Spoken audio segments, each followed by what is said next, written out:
तो आज आपको ले चलते हैं मुर्देश्वर, जो कि भगवान शिव का ही नाम। ये कर्नाटका का एक फेमस टूरिस्ट प्लेस है जहाँ शिव जी का सेकंड टॉलेस्ट स्टेचू है, जिसके कारण ये बहुत ही फेमस भी है।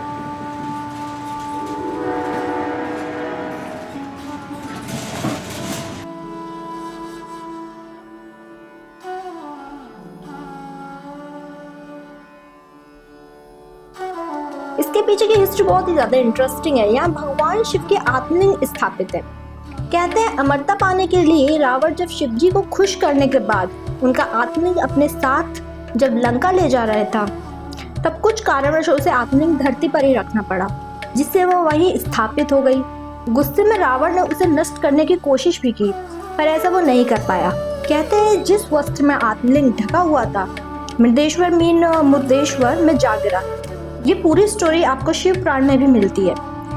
इस मूर्ति को बनवाने के लिए पूरे 2 साल लगे थे, जो कि मुर्देश्वर में ही कहीं से भी देखी जा सकती है।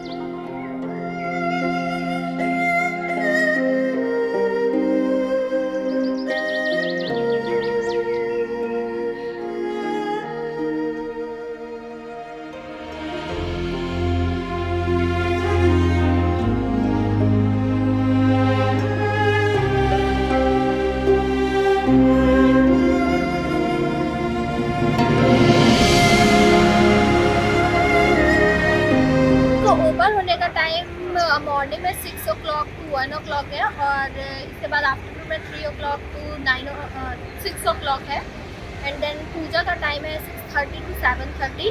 यहाँ पे शिव रावण आत्मलिंग लेके जा रहे थे, तब उन्हें यहीं पर आत्मलिंग को रखना पड़ा, तो यहीं पर वो शिवलिंग स्थापित हो गई। जैसे कि आप मेरे पीछे देख सकते हैं, रावण की एक प्रतिमा भी है शिवलिंग को देते हुए।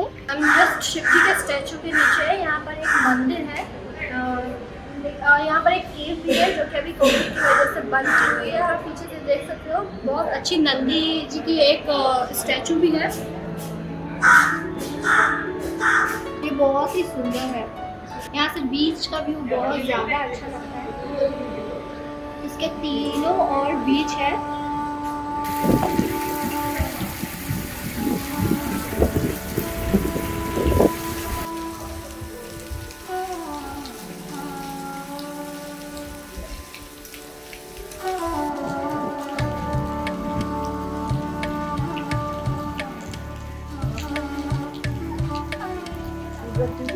अब हम आए हैं नवीन बीच रेस्टोरेंट।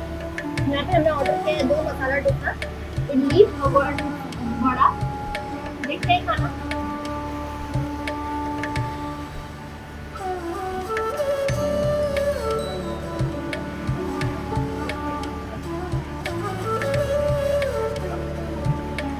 यहाँ से व्यू भी बहुत अच्छा।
Hey guys, if you liked the video, please hit the like button and do consider subscribing to our channel Lazy Gozo. Your likes and subscribe keeps us motivated. Thanks for watching. पर railway station पर खड़े हुए हैं अभी। आप देख सकते हो पीछे बहुत ही अच्छा व्यू है। अब हम जा रहे हैं गोकर्णा, जो कि यहाँ से 1 घंटे की दूरी पर है। और अगर आप एक्सप्रेस लेते तो 1 घंटा अप्रॉक्स लगेगा आपको पहुँचने में। और अगर आप DMU या लोकल ट्रेन लेते हैं तो इससे ज़्यादा टाइम लग सकता है आपको। और अभी क्या है, यहाँ पे मानसून चल रहा है तो स्टेशन बहुत ज़्यादा अच्छा लग रहा है और सब जगह ग्रीनरी भी है। और पीछे आप देख सकते हो चारों ओर पहाड़ ही पहाड़ है, तो बहुत अच्छा व्यू आ रहा है।